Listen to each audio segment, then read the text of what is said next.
Hello folks, and welcome to your Wednesday afternoon WYDOT weather briefing. I'm day weather meteorologist Mark Huer. A major winter storm will impact sections of Wyoming, Colorado, Nebraska, and South Dakota this weekend.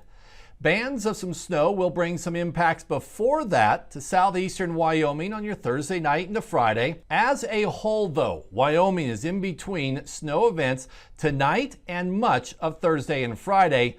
And we'll start here in the near term with tonight.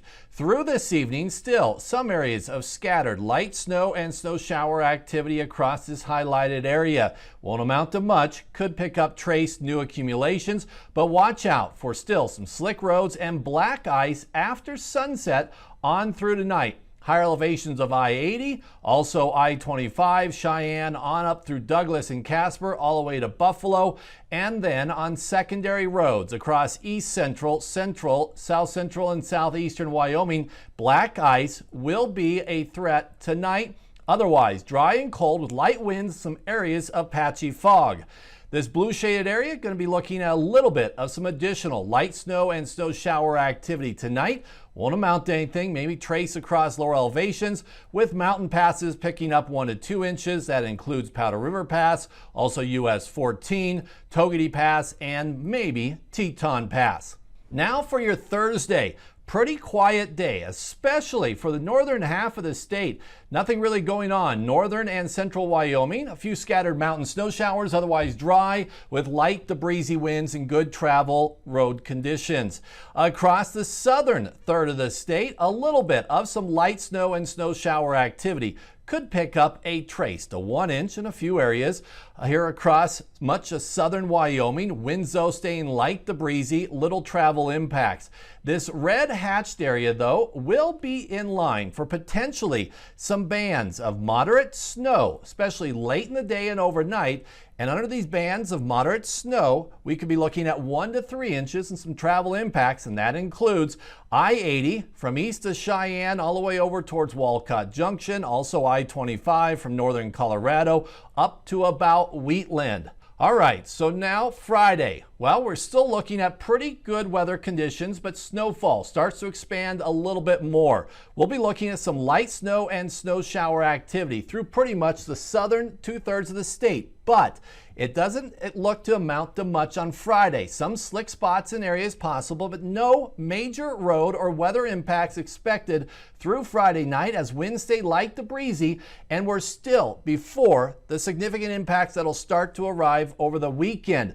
This red hatched area, though, still potentially seeing some additional bands of light to moderate snow, especially in the morning hours, and we could be looking at 1 to 3 inches from these bands once again, and that also might hold true late in the day and overnight Friday, and that is on I-25, Colorado northward, and also on I-80 and secondary roads. Now let's start to address the major winter storm that looks to impact much of the high plains and Rocky Mountain West as we get into Saturday through Monday.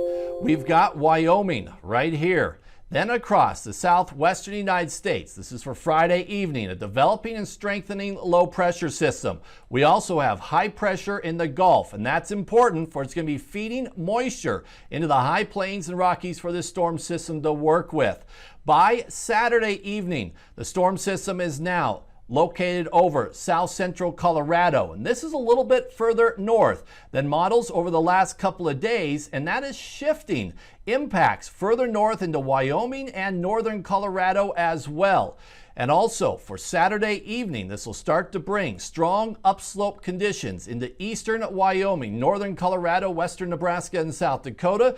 Tightening pressure gradient means stronger winds, and this is when snow will really start to ramp up across much of the region. Also notice out here in the Pacific, we have a storm system. This trough of low pressure is very important for it's going to be a kicker, and it's going to move this storm system along more quickly rather than if we had rigidity in the Pacific. And by Sunday evening, storm system is now a major system in southwestern Kansas. Going to have very good upslope and strong pressure gradients, resulting in significant snowfall, high winds, and major winter weather impacts across most of Wyoming, much of eastern Colorado, northwestern Kansas, much of Nebraska, and also South Dakota. So what all does this mean?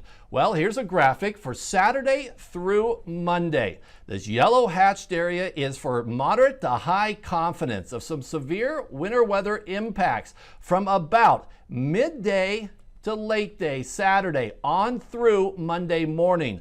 Moderate to high confidence of 12 plus inches of snow, 40 plus mile per hour winds, and severe weather and road impacts, whiteout conditions, blowing and drifting snow, and there'll be some locations in this yellow hatched area that'll likely see potentially 18 plus inches of snow, and we'll refine our snow totals and forecasts over the next day or two. Red areas outside of the hatched area also looking at significant and major winter weather impacts, winds though not quite as strong, and snowfall likely to be not as high, 6 plus inches likely. The yellow area looking at moderate to high impacts Saturday into Sunday, few to several inches and breezy to strong winds. Then across the far west and northwest, just some light snow and snow showers. Thanks for watching today. Folks, stay tuned to tomorrow and Friday, and we'll keep you up to date on this major winter storm that looks to impact most of the region this weekend into Monday.